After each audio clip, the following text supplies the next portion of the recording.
been looking for student accordions.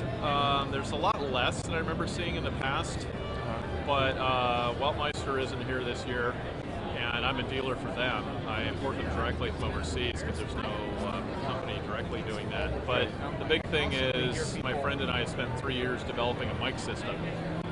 And so this year, for the first time, I'm actually looking at amplifiers and cables to pair this up, because I'll probably bundle it. Okay. And because it takes, the mic system takes like 6 hours for somebody who knows what they're doing to install. And trying to compete with the internet's tough with like amps, but if I bundle it, I think, I can put that together and do the sale. So this is so how are you noticing any trends with any technology or anything in general here in NAMM? Strangely, this is the first year I'm looking for knobs, and there's far fewer places doing that. There's like only 1 or 2 I've seen.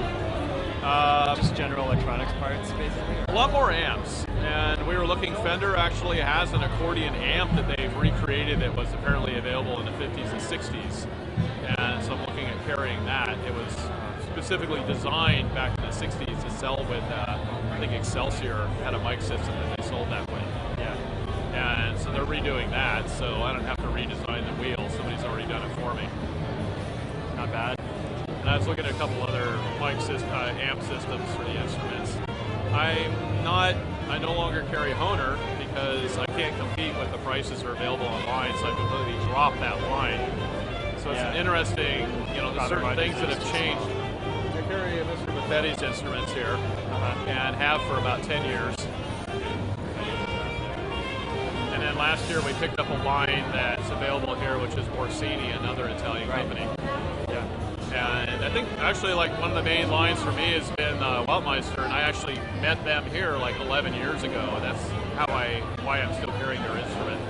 It was kind of a weird epiphany. I walked into the NAMM show yesterday. I come through the front door. The band playing is Polka Floyd, and there's a guy, a lead accordion. Really? The problem is I couldn't really hear the accordion very well, so then I start talking to this woman who's standing watching, and it turns out she's part of the band. She's like, oh, give me your card, so maybe I made a mic sale. Yeah. Awesome. Well, accordion's coming back, so that's part of our mission, is that we're helping people realize it's an awesome instrument. What is it about the accordion that's making it come back? Well, I think there's a big throwback to like the banjos and folk music. It's what I remember as skiffle, which is like the Kingston Trio and the Weavers and all that sort of stuff, and that's become popular again. So you're seeing a lot of banjos, clarinets, violins, and some people are looking for instruments that are very portable, but they can do a lot with what they are. They're versatile acoustic instruments that have a lot of power. They're loud for how small they are. You guys get a lot of like Banda and Nortenia kind of? Yes, I do a lot of repair work for those guys. I will show up at my shop.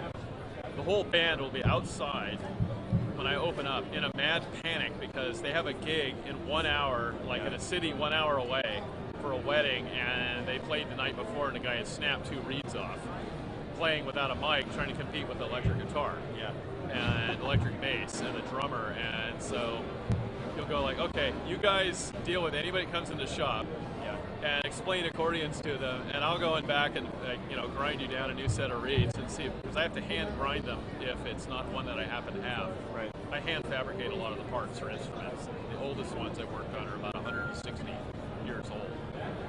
Awesome. Any last words about NAMM 2012? Oh, I'm glad I came, and it still seems like it's full and lots of people are coming. So I don't see the music industry dying anytime soon. Great. One way or another. Good forecast for 2012? Oh, let's see. I don't know. Fewer leopard print pants. I don't know. That seems to be the going trend. And I have not heard one person say "dude." Really? 4 or 5 years ago, my JD and I were keeping a chart of who heard someone say "dude" the most times. Not once this year. So, unfortunately, that seems to be a dying trend. Is there a word that's replaced "dude"? Not that I've heard. I mean, maybe you can address that in the magazine. Yeah, sweet, maybe. I have to hang out with the younger people to see what they're using.